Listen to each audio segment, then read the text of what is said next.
Okay, part 2. So Monday morning I did go ahead and go into work thinking I needed to do a couple things. So I went in at 6 and was trying to get a couple of my projects done, and then, if I need to go home, then I could go home. And a little lightheaded, and all of a sudden I had the need to go to the bathroom. So I went in the bathroom, and I should also say that I hadn't had a bowel movement since, I'm thinking maybe since my chemo treatment on Thursday. Now, it might be fuzzy in there, the Friday, Saturday, because I had a couple good days, but I can't really remember those days. But I know that Sunday for sure I hadn't had one, and Monday morning I hadn't yet, and I'm very regular. I know, lots of information here. But so I went to the bathroom, and then actually had a hard bowel movement, and then was so overwhelmed with this feeling of needing to pass out that I actually had to hang on to the wall for a moment and just sort of breathe myself through it. And then I realized that I really needed to go home. So I kind of sat for a while and went home. And then that day I was miserable.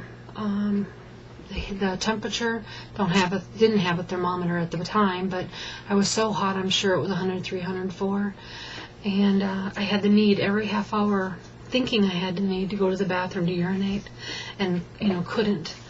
And just laid in bed, rolled back and forth, tried to sleep a little, and not really being able to, sleep a half hour, and then almost by the clock I wake up and need to go to the bathroom. So I called the oncology clinic and asked them, kind of like, what do they think was going on? What should I do? And they said, well, maybe I should go to my local hospital and get some fluids. Maybe I was dehydrated, and they could check my white blood count then and my temp. So, okay, I thought about it. I thought, well, I'll see what I can get through the day. So I let it go that day. And, of course, through the night, miserable, toss and turn. And the next day, not any better. And I'm a stubborn person. I'll hang in there till the very end. And finally, in the afternoon, about the time my husband's getting ready to go back to work, I tell him, I think I have to go to the hospital. And I said, I'm sorry I waited so long, but I need to go. So we went into my local emergency. And, sorry, I can't see the time. And they, gave me a liter of fluids, and then they took some blood work, and my hemoglobin was elevated, and my temp was, I can't even remember what they said now. I've heard it so many different times now the past week, but it was high, and it looked like I also had a urinary tract infection, which is part of the reason why I was needing to go to the bathroom and couldn't, and also why I was dehydrated. Kind of all mixes in together. So they started me on some antibiotics. Well, after being there for about 3.5, 4 hours, because it takes a long time for the fluids to drip in, they come and they check me again, and they think, well, we think you're okay and you can go home, and you just need to take it easy for another day or two and maybe check with my oncologist again. So I went to sit up, and as soon as I did, the sweat just started pouring again, just like someone had poured water over my head. And then they did my blood pressure, and it was 50/30. It was at that pass-out place, because I kind of had stars in my eyes. And she says, you need to lay back down, and you're not going anywhere. So they gave me another liter of fluids, gave me some more antibiotics, and said pretty much I was probably going to be admitted to the hospital.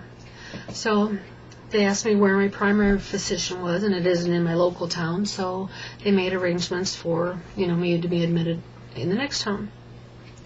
Well, then she came and told me that my husband could not take me over in the car because if I were to pass out, it wouldn't be very fair to me or to my husband or traffic, so I had to go by ambulance. So okay. So I'm pretty much a mess, and I'm just miserable.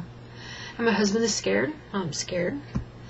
So it's midnight now, and they're taking me by ambulance to my hospital where my doctor is. So I get over there, and they admit me, and the on-call doctor comes in, and we discuss a few things, and they just decide, at least for the night, they would just continue to give me more fluids and just keep checking my vitals, and then kind of see what the next day would play out. So then it's been such a long week, it's hard to keep up here, but so that would be, it's Wednesday morning, and they've come in and taken so much blood. You have an IV here, and you have an IV here, and they're poking fingers now. They're checking my sugars every so many hours, and then they come in and take blood so that they can, check your white blood count and your hemoglobin and, whatever else they check. And I truly don't know how people that are sick a lot or in the hospital constantly deal with that, because it was overwhelming at the end of the week. I was really tired of being poked, and sorry, it was a very hard week. But also, after a while, it was hard to get blood, because they had poked so many places that they couldn't even poke my fingers to get drops. In fact, a couple times, they have little bitty vials. They would poke my fingers and just keep pushing, and like a drop at a time, try to fill this little bitty vial. So then my temperature has sort of been stabilized, and my temperature has sort of stabilized, but now I have this terrible pain in my abdomen, which probably has been there the whole time, but there's so much else going on that I didn't know. And I'm going to stop right here.